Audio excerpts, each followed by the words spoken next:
Madam President. The Majority Leader. Well, first, I see that you and many on the podium are bedecked in green. Happy St. Patrick's Day to all of you and to all of America. Now, yesterday, the Senate moved forward on a dozen judicial and administrative nominees, many of them with solid bipartisan support. Today, we'll hold 3 more floor votes, 2 to confirm a pair of district judges, and 1 to move on the nomination of Judge Ali Nathan for the Second Circuit. When I met Judge Nathan 10 years ago, I thought, quote, here is someone truly special and truly brilliant. And a decade later, I still hold that view. Ask her colleagues on the bench, or ask her colleagues from private practice, or even the likes of President Obama, and they will all say the same thing. Judge Nathan is a first-rate jurist and a consensus builder by nature. I'm pleased the Senate is acting on this well-deserving judge today, setting up final confirmation vote for next week. And speaking of nominations today is the last day the Senate will meet before we begin a truly historic series of hearings next Monday starting at 11 a.m. Senate Judiciary Committee will begin hearings for Judge Ketanji Brown Jackson's nomination to the United States Supreme Court. These televised judiciary hearings will give millions of Americans a chance to hear from the judge directly for the first time since her nomination. These hearings matter. Americans deserve to hear for themselves from Judge Jackson, whose decisions will echo across American law for a long, long time. Of course, the historic nature of this nominee must not be minimized. Of the 115 justices who have sat on the court, only five have been women.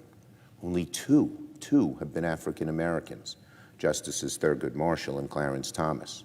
Only 1 has been Hispanic, Judge Sonia Sotomayor from the Bronx. But to date, never has an African American woman come before the Judiciary Committee for consideration to this highest court. Judge Ketanji Brown Jackson will be the very first. And the public will also see that her credentials, her vast experience in both public and private practice, and her near 9 years on the federal bench make her stupendously qualified to bear the title Justice. I thank Chairman Durbin and the members of the Judiciary Committee for their work orchestrating what has been a fair and quick nomination process, and all of us look forward to next week's hearings. Now on oil. I want to return to a worrying trend. Over the past few days, the price of crude has actually gone down, but the average price of a gallon is still stuck at nearly $4.30. If anyone thinks this is fair, efficient, or sensible, they're probably an oil executive. No matter what, the divergence between the price of crude and the price of a gallon is causing immense damage to American families at a time when they're all struggling to make ends meet. Meanwhile, it is nothing short of repugnant for oil companies to be touting what are truly dizzying profit margins while soaking American families with these exorbitant prices. Last year, the top 25 oil and gas companies reported a combined $205 billion in profits. And what have they done with this avalanche of cash? Invest in new technologies? Nope. Give Americans a break at the pump? Nope. They've been using their profits to reward shareholders by implementing stock buybacks. Listen to this.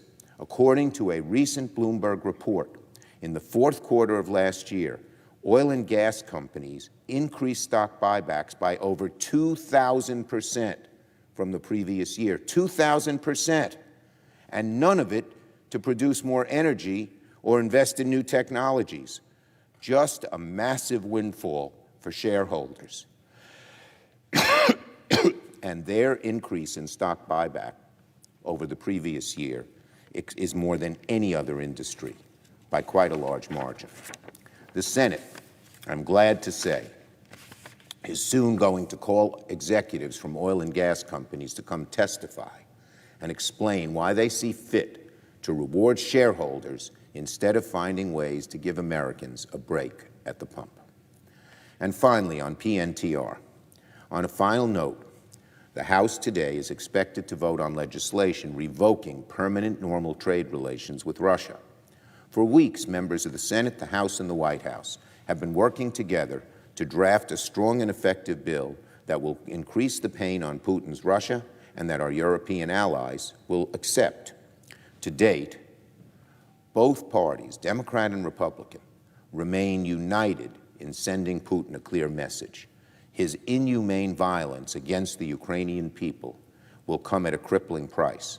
And today's step by the House is another way we're making that come true. When the House passes this bill, I expect it'll have broad bipartisan support here in the Senate, and I will work with my colleagues to find a way to move it through this chamber quickly. I yield the floor and note the absence of a quorum. The clerk will call the roll. Ms. Baldwin.